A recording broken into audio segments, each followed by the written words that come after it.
تبدیل شده میتونه از توریخوس یک قهرمان صلح بسازه. به این ترتیب توریخوس مطابق قوانین پاناما 60 روز به دولت جمهوری اسلامی مهلت میده تا مدارک حقوقی لازم برای استرداد شاه رو تسلیم وزارت خارجه پاناما کنه.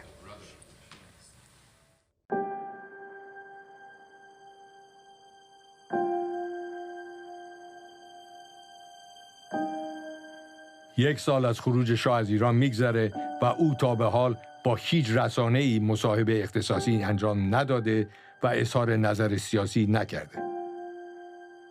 شاه قصد داره تا با قبول انجام یک مصاحبه اختصاصی یک بار برای همیشه روایت خودش رو از تلاش‌ها و برنامه‌هاش برای پیشرفت ایران و وقایع منجر به انقلاب بیان کنه. در میانه رقابت‌های رسانه‌ای و تلاش روزنامه‌نگاران برای مصاحبه با او، شاه درخواست یک روزنامه‌نگار بریتانیایی رو می‌پذیره.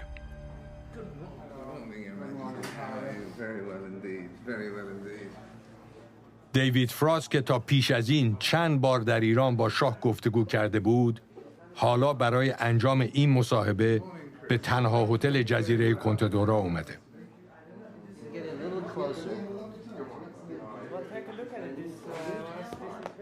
این مصاحبه که قراره در 8 ساعت و در 4 روز مختلف فیلم برداری بشه، تنها در نسخه 1 ساعته از شبکه ABC آمریکا پخش خواهد شد. در بخش‌های پخش نشده این مصاحبه، شاه برای اولین بار ناگفته‌هایی رو از ماه‌های پایانی سلطنتش بیان می‌کنه که تا قبل از این در هیچ جا از اونها سخن نگفته بود. ناگفته‌هایی از شهریور 57 تا زمان ترک ایران که شاه برای اولین بار رویکرد جدیدی در شیوه سلطنتش در پیش گرفت. When I committed, I think, the mistake of changing the Amuzgar government and precipitate the liberalization program, I wanted to create, as I said, a coalition to form a national government representing all shades, especially the opposition people. I tried very hard, I worked very hard on that, but it did not come true. And do you think that Mr. Sharif Imami initially at the beginning did the right things or not? Well, you can say yes and you can say no, because it was surrendering on all fronts to everyone, opening the jails and giving freedom to all, and at the same time asking for martial law. So it was a mockery. We had officially the martial law, but it was not put into practice. At what point, you said yesterday from September onwards, but was it really from when Sharif Imami was appointed? At what point did you decide to step back? I mean, Sharif Imami's actions were his actions, yes, or your actions? No.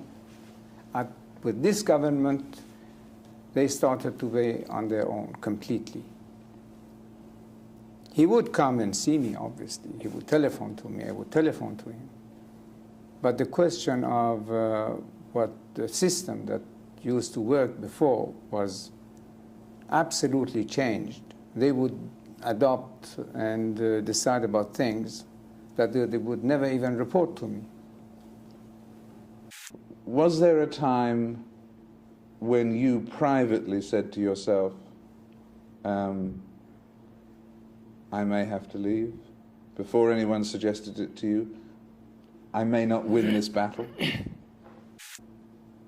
It was not so much the question that I was thinking that it was time to go. I was rather thinking that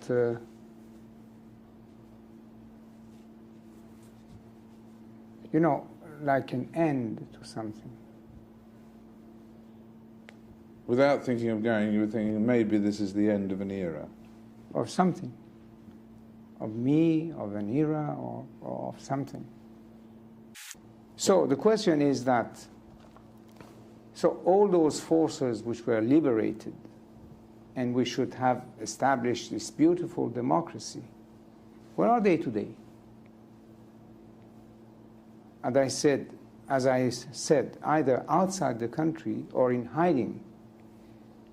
1.5 million people, Iranians, have left the country.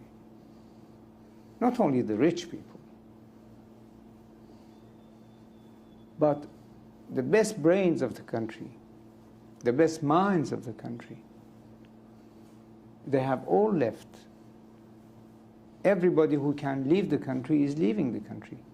So where are those people in the Bar Association and in other places who were promising democracy and these things? Where are they today?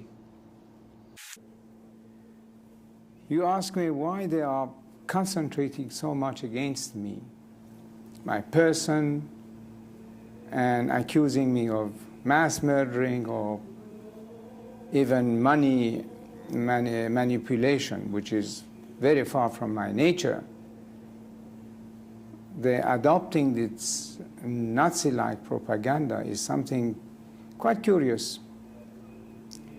It comes in the picture that the man there now, you see, he doesn't want to hear about the history of our country one day before he came back to Tehran a year ago and took over.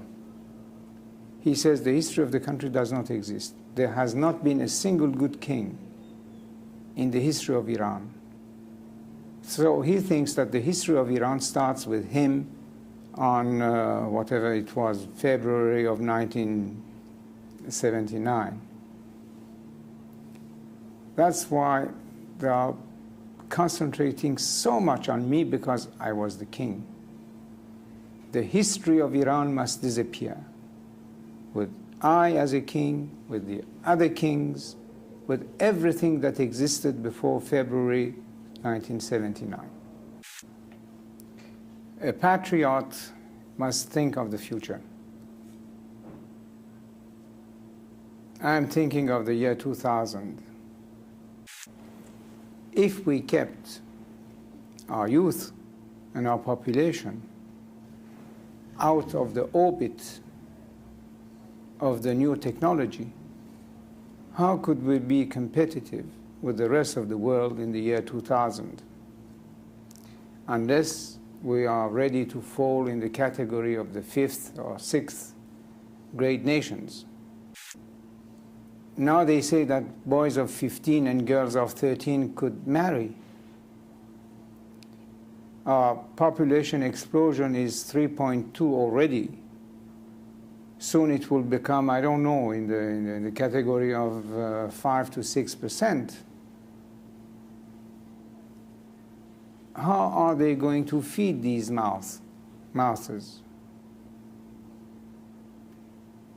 Especially if what now is making the wheels turn somewhat, that is oil money, will be finished.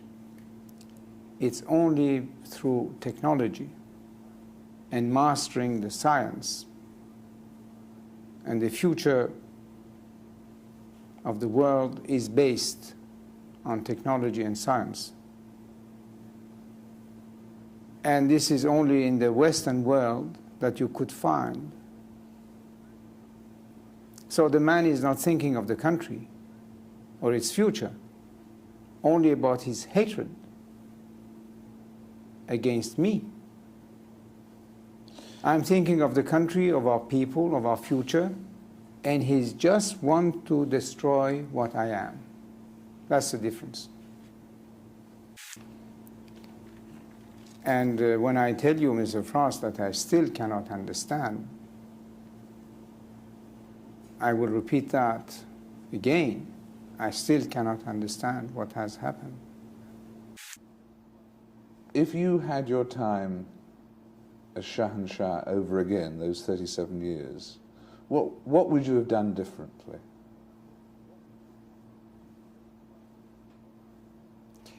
Well, now probably I will say a few things because something went wrong, obviously.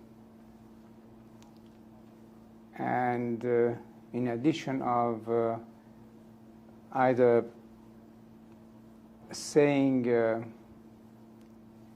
truth or making yourself excuses and all kind of things to defend yourself against the failures, but probably in addition to all the intrigues from within and without, something had gone wrong.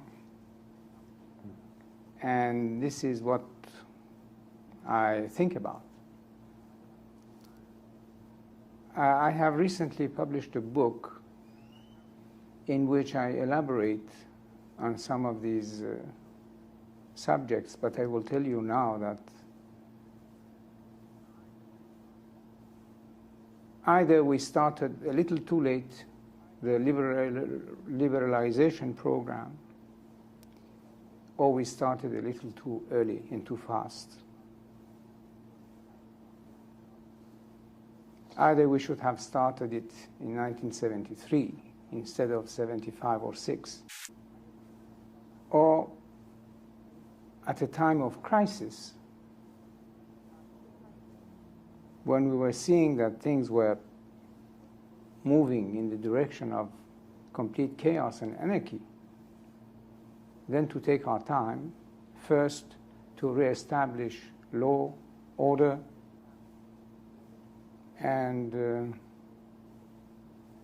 the execution of rule, implementation of rule, and then start to liberalize again.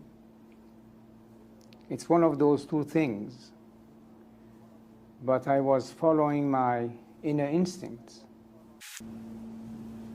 How do you think future generations of Iranians will view your 37 years? The truth and the reality of history could not be kept always in the shadows. That is impossible. Truth will come out in any case, sooner or later.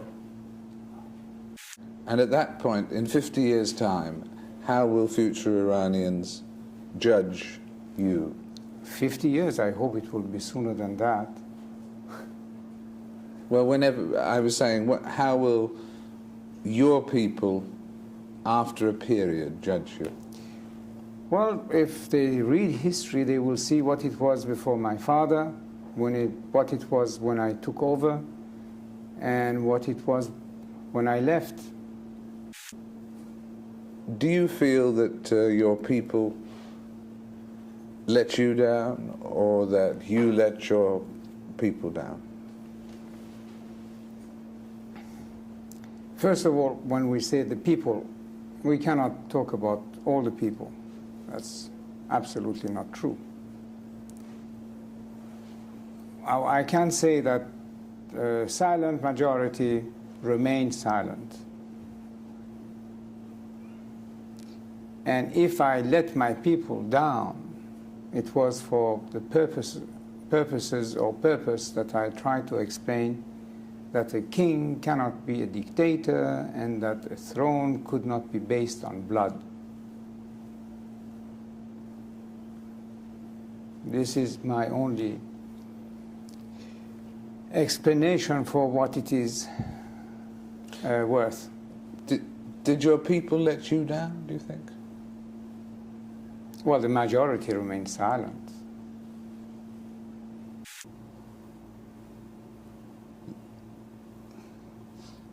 Is the worst thing about being here, thinking of your homeland? Well, here or anywhere outside my country is the same. question is that you cannot stop thinking about your own country. What do you miss most about it? No, what I miss, or what makes me really cry, is that we could have been this year, surely by the end of '82, something quite viable. And what are we now?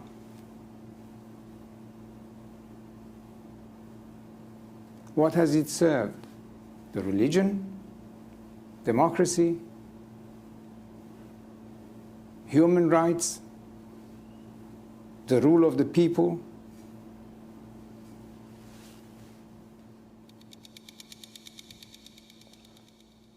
I think that's a very eloquent برای شاه این گفتگو فرصتی ارزشمنده تا با دفاع از کارنامه و عملکردش در مقام پادشاه ضمن قبول بعضی اشتباهات، تلاش‌ها و برنامه‌های خودش برای پیشرفت ایران رو به همه یادآوری کنه. And thank you very much. Thank you very much.